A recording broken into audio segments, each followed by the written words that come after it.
Hello and welcome everyone. My name is Meepolis and this is Literally Graphic. And today we are going to be looking at a book I didn't expect to affect me as much as it did. But yes, Kiss Number 8 by Colleen A.F. Venable and Ellen T. Crenshaw made my day. That said, warnings! This book needs warnings because it is not as light and fluffy as it appears, but the main character and a large section of their community does grow. There's homophobia, transphobia, particularly misgendering and dead naming, and good old misogyny. The main character is also pressured into having sex with someone off the page that they instantly regret doing. According to Goodreads, writer Colleen A.F. Venable is a creative director of Odd Dot, who also writes books, rescues rabbits, and a founder of National Pancake Day. Asked in the back of the book what inspired Colleen to start this story, she talked about watching her sister come out into a Catholic family, seeing such a low representation of trans characters at that time, and the biphobia.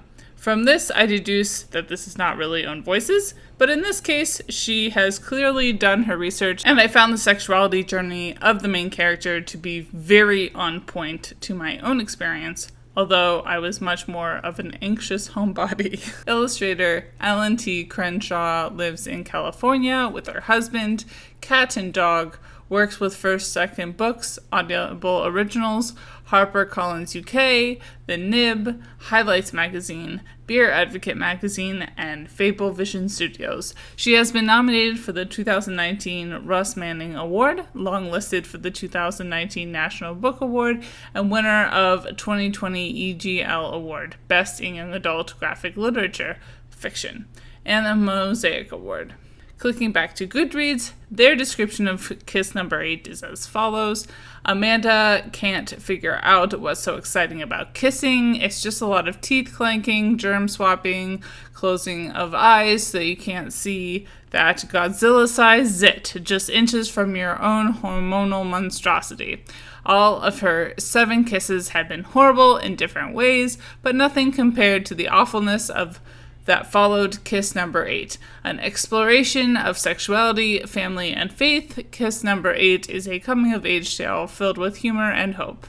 And I would only add a lot of hate, too, sadly. The common complaint from many reviewers is that the marketing for this book did not really prepare them for the amount of particularly transphobia alongside homophobia and misogyny. Reading books by and about diverse creators of every type, there is often a tight balance between creating stories that show our hopes for what could be and the horrible things people have lived through and often still have to suffer through. Personally, although everyone is obviously free to disagree, I think there is a place for both kinds of stories and everything in between, as long as hate is seen as hate. That said, none of this is required reading across the board, and no one in particular should feel pressured to read about hate. As far as gender goes, in Kiss Number 8, there are 2 things that are going on in this volume. Firstly, the presence of transgender characters, and secondly, the relationship between Mads and her mother. Digging into the transgender representation,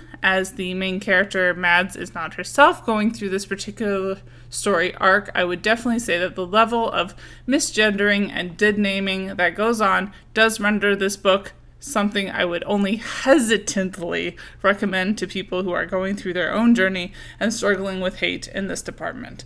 We still need many more trans stories for trans people, and this is not that. That said, I did appreciate how this story about a cis girl discovering her own bisexuality was not presented in a silo either. Mads is part of a community of diverse people who are all very different, most of them trying their best. Nothing is black and white, and there are many shades of gray and nuance. There's also the strong reminder that queer, particularly trans people, are not something new and have been around for a very long time. Mad's relationship with her mother was a particular point of nuance I could relate to as someone who has struggled with both their sexuality and gender.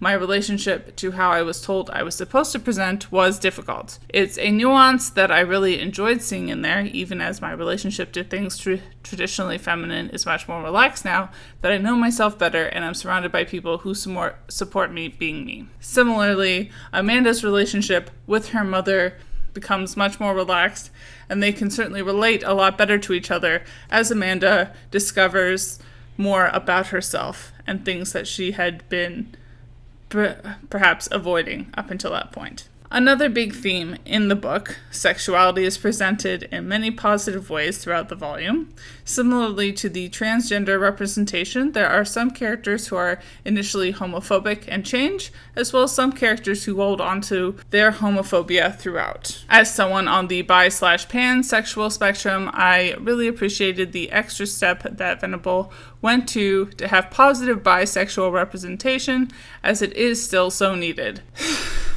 It was also nice that Mad's community included a lot of people who talk about sexuality in different levels of frankness. Race and class, while much more or less central, are still signaled to in a way that really helps fill out the minor characters as very different from each other. As usual, ability versus disability is touched on the least. Another aspect of this particular book that I found sadly unique and interesting was such a strong sense of community, sometimes for better and sometimes for worse. That was another part of this book that felt pretty true to life as well.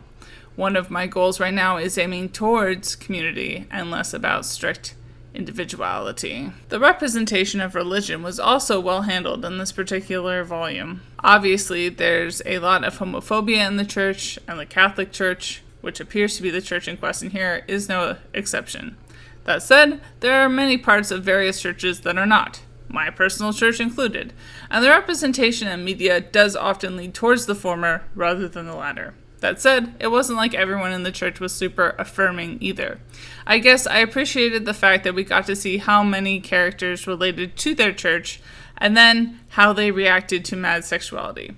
The church didn't really comment, but was clearly at play in some people's choices. The art is very nice, and the page layouts were varied but easy to follow. I think I will end up rating this 3 out of 5 stars.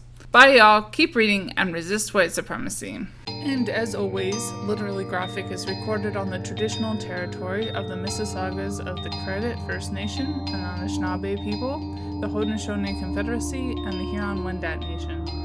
I live here because of British colonization, Indigenous genocide, and more geographically specific Treaty 13, also known as the Toronto Purchase, which was finalized in 1805 between representatives of the Crown and certain Mississauga peoples.